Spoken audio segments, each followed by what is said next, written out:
यसरी अनि त्यो सेना आयो भनेर भाग्छ नि हैन त्यो चाहिँ रियल नै हो। स्याल आयो भनेर भाग्ने मान्छे चाहिँ रातु गुलोस भन्ने चाहिँ हाम्रो गणेश राई भन्ने कविको कथा हो। त्यो चाहिँ ऊ स्वयंले भोगेको कथा हो। ऊ चाहिँ जनसांस्कृतिक परिवार भन्ने थियो नि, उसको परिवारको सदस्य हो। उहाँ अहिले पनि सङ्गठित हुनुहुन्छ। उहाँ आस्थावान हुनुहुन्छ सो पार्टीप्रति।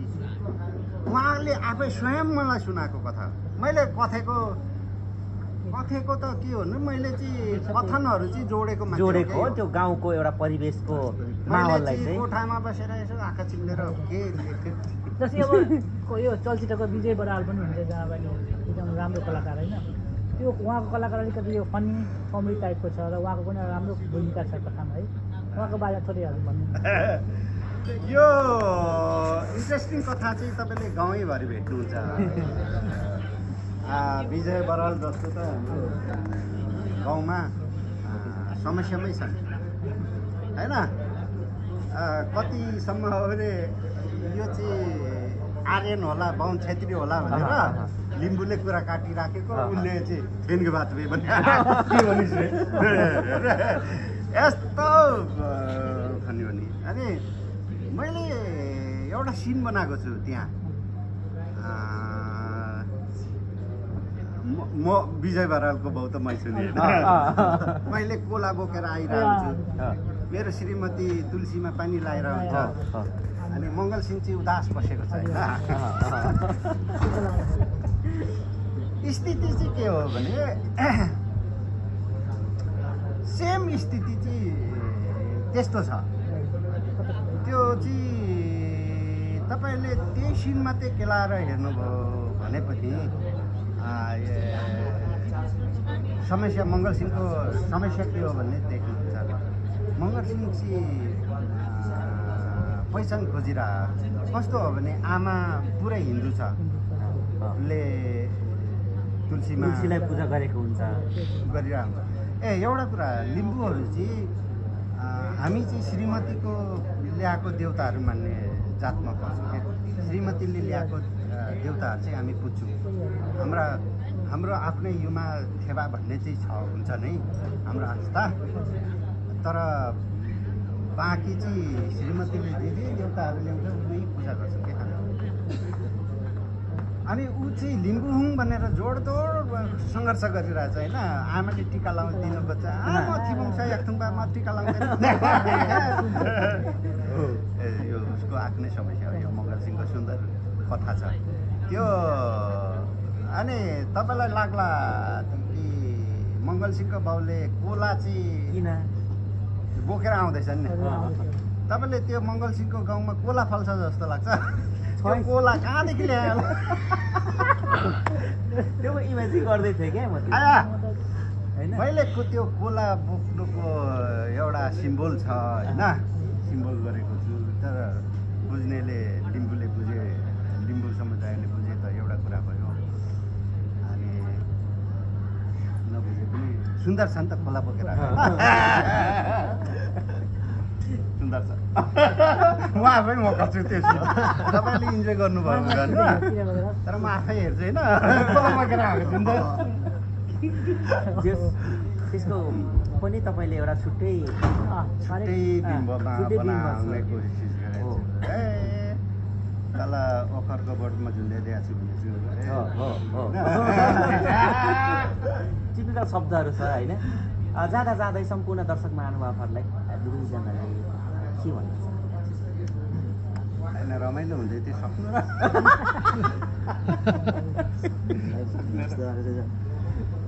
अरे के कुरा छ भने सोधिहाल्नु, नत्र सोधिहाल्छु। होइन तपाईँको यो कता कता पुस्तकतिर पनि देखेको, कहिलेकाहीँ यसो किस्साहरू पनि सुनेको हामीले। यो प्रभु माइलाको खास यो चाहिँ तपाईँको आफ्नै कथा हो कि भन्ने कुरा पनि छ नि। होइन प्रभु माइला मेरो कथा छ। प्रभु माइला भन्ने चाहिँ खासमा चाहिँ मैले लाटो पहाडमा चाहिँ मेरो आफ्नो बडाबाउको छोरा यसमान भन्ने मेरो दाइ हुनुहुन्थ्यो, उहाँको कथा लेखेको थिएँ नि प्रभु मैला। तर त्यो प्रभु मैला र यो प्रभु मैला त फरक कुरा भए होइन। त्यो मेरो दाजुको कथा चाहिँ अर्कै हो।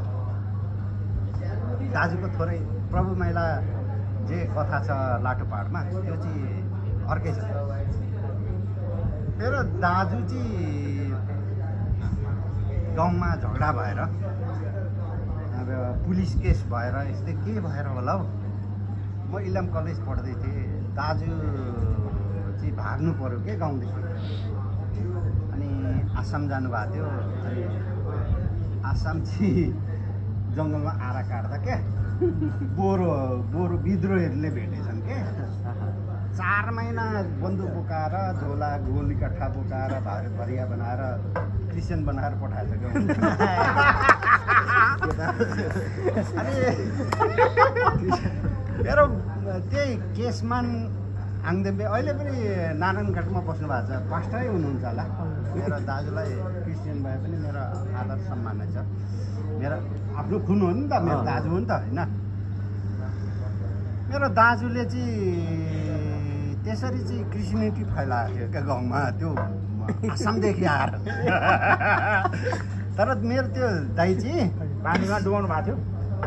पानीमा डुबाएन मलाई थाहा भएन। त्यो त आसामदेखि नै बाइबल बोकेर आउनुभयो नि त। त्यो गाउँमा बसेको भए मान्छेले काटी मार्थ्यो नि, यति छुच्चाउन्थ्यो मेरो दाइ।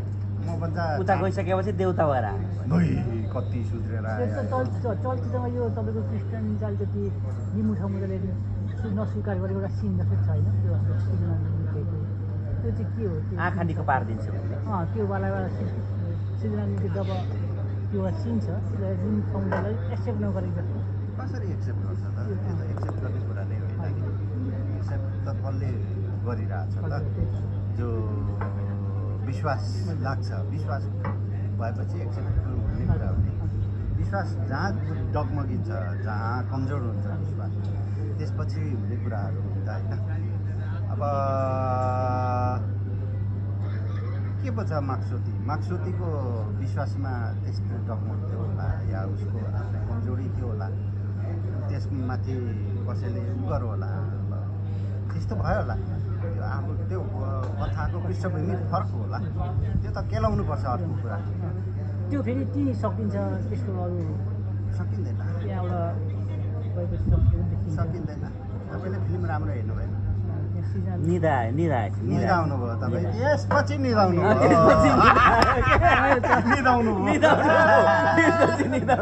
म चाहिँ कता एउटा के न के छुटो जस्तो लाग्यो त्यही कथा चाहिँ होइन तपाईँ निदाउनु भयो। गोरु बेचेर दबाई गरेर अनि त्यो ल्याएर अनि हाम्रो विजय बरालले कथा चाहिँ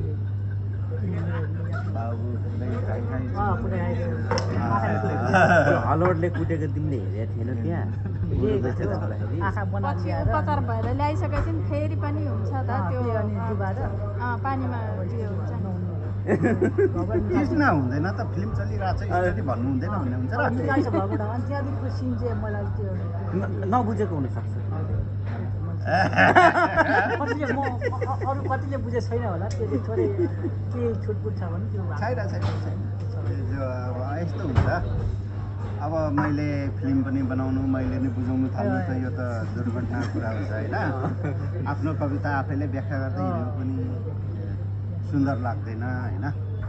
अब दर्शकहरूको जसले जसरी बुझ्नुभयो, जसरी ग्रहण गर्नुभयो मेरो कुरा, त्यही ठुलो कुरो भयो। मैले कोसिस गरेको हुँ दर्शक सबैले रुचाओस्, कसैले थोरै भए पनि मेरो समाजको दुःख बुझिदियोस्, मेरो समयको दुःख सुनिदियोस् होइन, मेरो देशको पीडा थोरै भए पनि महसुस गरून्, मेरो काल होइन मैले बितेर गएको समयहरू फर्काएर हेराउनु चाहेँ मैले।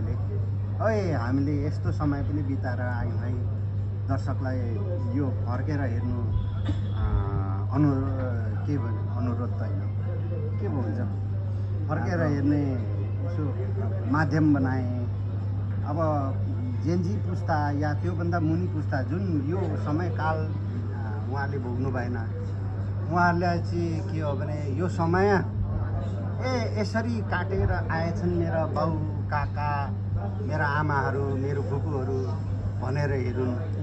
अनि हाम्रा छोराछोरीहरूले ऊ बेला त यस्तो पनि थिएछ समय, यसरी पनि बुझेर आउनु होइन। मान्छेले हामी नेपालीहरू चाहिँ दुःख साह्रै छिटो भुल्ने मान्छेहरू बिर्सिजाने, सुखा हुने बित्तिकै भन्ने टाइपको रहेछ। मैले सुन्नु न, तपाईँको यो जारीको लागि तपाईँले यति धेरै कष्ट गरेर दुःख गरेर टिकट अग्रिम बुकिङ गरेर हेरेँ, तर निर्देशक कर त अब छुटाएका छन्। फेरि उहाँलाई के भन्नुहुन्छ फेरि हेरिदिनु होला होइन। मैले त्यो पनि इमान्दार साथ भन्नु खोजेकै हो। त्यो पनि पूर्ण कथै थियो। हाङमा र नामसाङको त्यो कथा सम्झिने हो भने त्यो पनि पूर्ण कथै थियो।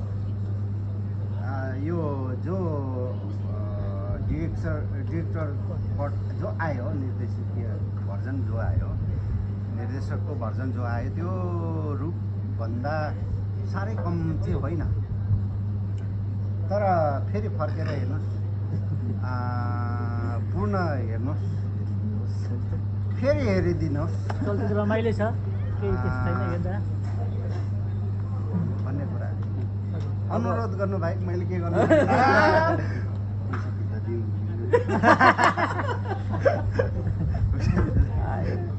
ठिकै छ ठिकै छ। अब जाँदा जाँदै हजुर, सम्भवतः अब तपाईँलाई त अब कवि भनेर पनि कविता चाहिँ सुनाउनु नभन्नु सक्दिनँ, त्यही चाहिँ आशा गरेको। नै कविता चाहिँ साह्रै धेर छ, जारी हेर्नुहोस् तपाईँले कविता होइन। मैले बिम्बमा धेरै भन्नु होइन, त्यसो पो भन्नु पर्छ होला। कविता त जहाँसुकै युज हुन्छ, जहाँसुकै प्रयोग भइरहेको हुन्छ, जहाँसुकै कविता हुन्छ। जीवन फर्केर हेर्नुहोस्, कविता छ। कविता खोज्ने देख्नेहरूले नि जहाँ कवितै खोज्छ क्या। तपाईँले त्यो प्रभु मैला मात्रै हेर्नु भने नि एउटा त देख्नुहुन्छ क्या। त्यहाँबाट प्रभु मैला मात्रै घोरिएर हेर्नु पनि कस्तो भएको छैन जस्तो लाग्ने क्या। प्रभु मेला पहिलोचोटि आउँदा चाहिँ एउटा चस्मा लगाएर आउँछ क्या। तपाईँले चस्मा हेर्नु भएको छ प्रभु मेलाको? प्रभु मेलाले लाएको लुगा हेर्नु भएको छ? कुन कलरको छ? किन त्यो लुगा लगाएर हिँड्छ? कहिले हेर्नु भएको छ? त्यसरी एकचोटि सोधिदिने हो नि त। फिल्म त मैले दुःख गरेको छु भन्ने हुन्छ। तर यसरी पनि हेरिँदैन, जे देखिन्छ। हामी चाहिँ फिल्म चाहिँ इन्टरटेन रमाइलो मात्रै मानिरहेको छौँ।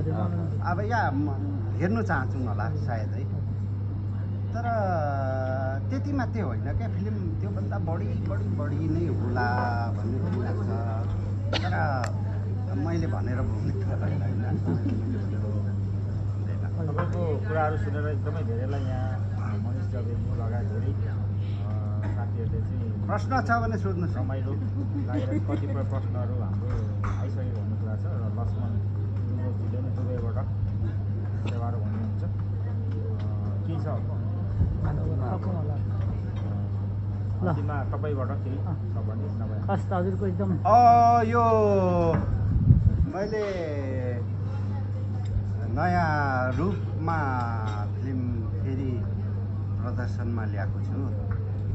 यहाँहरूले चाहिँ यो फिल्म हेरेर चाहिँ पूर्ण कथा भेट्नुहुन्छ होला, तपाईँहरू मेरो कथामा सन्तुष्ट मान्नुहुन्छ होला भन्ने चाहिँ मलाई लागेको छ। त्यो विश्वासका साथ मैले दोस्रो रूपमा मैले फिल्म ल्याएको हो। हेरिदिनु होला। अब सिर्जना भन्ने कुरा चाहिँ कस्तो चिज हो भने